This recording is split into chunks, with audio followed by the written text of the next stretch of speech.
It does a 3, 2, 1, off you go. You can see that the microphone's picking me up. The little blue bar is indicating it can hear me right now. All right, so now I go over to the learning glass. There I am on screen. So how does this work? It's honestly, it's pretty simple. I know it looks complicated. It's not, I promise you. So there are 4 main steps to utilizing the learning glass. The first step is to turn on the lights. So the learning glass has, it's kind of important. The learning glass has 2 dimmer switches up here at the front. The first dimmer switch turns on the LEDs that are pointed into the pane of glass itself. And that's going to fluoresce the marker. We use these special neon dry erase paint markers. They show up really, really nice on the learning glass. The second switch that I'll hit is the spotlight to illuminate me. Okay, so that's looking a little bit better. But of course, we have the problem of a lot of reflection right now. So Joel, do you want to turn off that other light? Ooh. Takes a little to impress. Well, that's all you got to show us. I know. Basically, you can go home from here. And actually, let me point something out, because right now the learning glass, we have it in Studio One, BEC 1.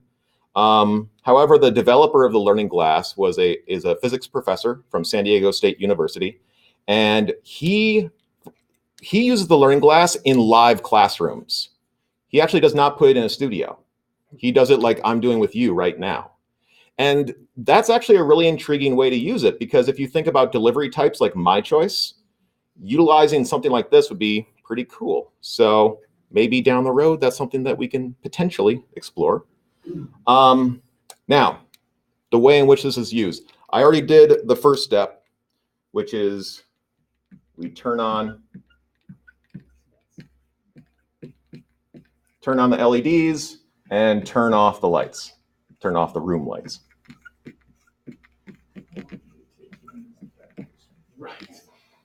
Tim, I am very skilled at writing backwards.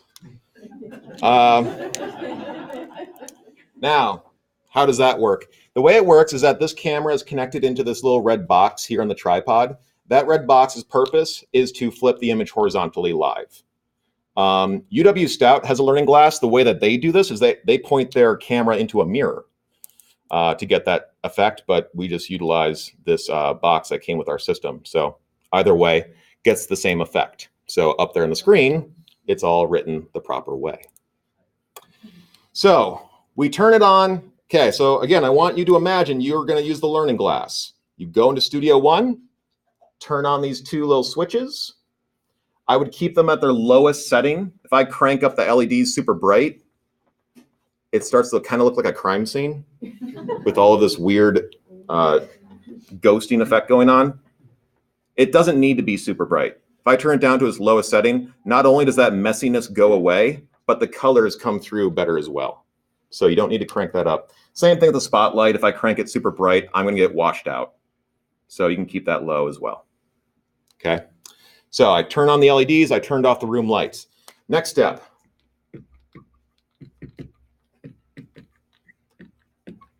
Log into Canvas. Open Arc. Studio One has a computer ready to go that this is all connected to. Third step, you want to make sure that your picture is in frame, and you want to test your markers. I can tell that this marker is already getting a little dry on me. These markers, what you can do, because this marker is not empty by any means, but you can shake them up just like a spray paint can. And then if you have a piece of scrap paper, you can actually push the tip of the marker in, and that fills the tip with ink and gets it ready to go for more writing. To get the picture in frame, when it's in Studio One, we do our best to arrange it so that you don't have to do anything. It should be mostly in frame. However, for those of our faculty who are shorter or taller than others, there is a switch over here on the left to move it up or down.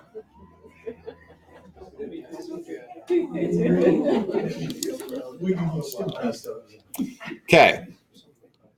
Pictures in frame. Markers look good. So the last thing that I would do is I would do a quick test video. Just do a little test, make sure the microphone's picking you up, make sure everything looks decent, and then assuming it does,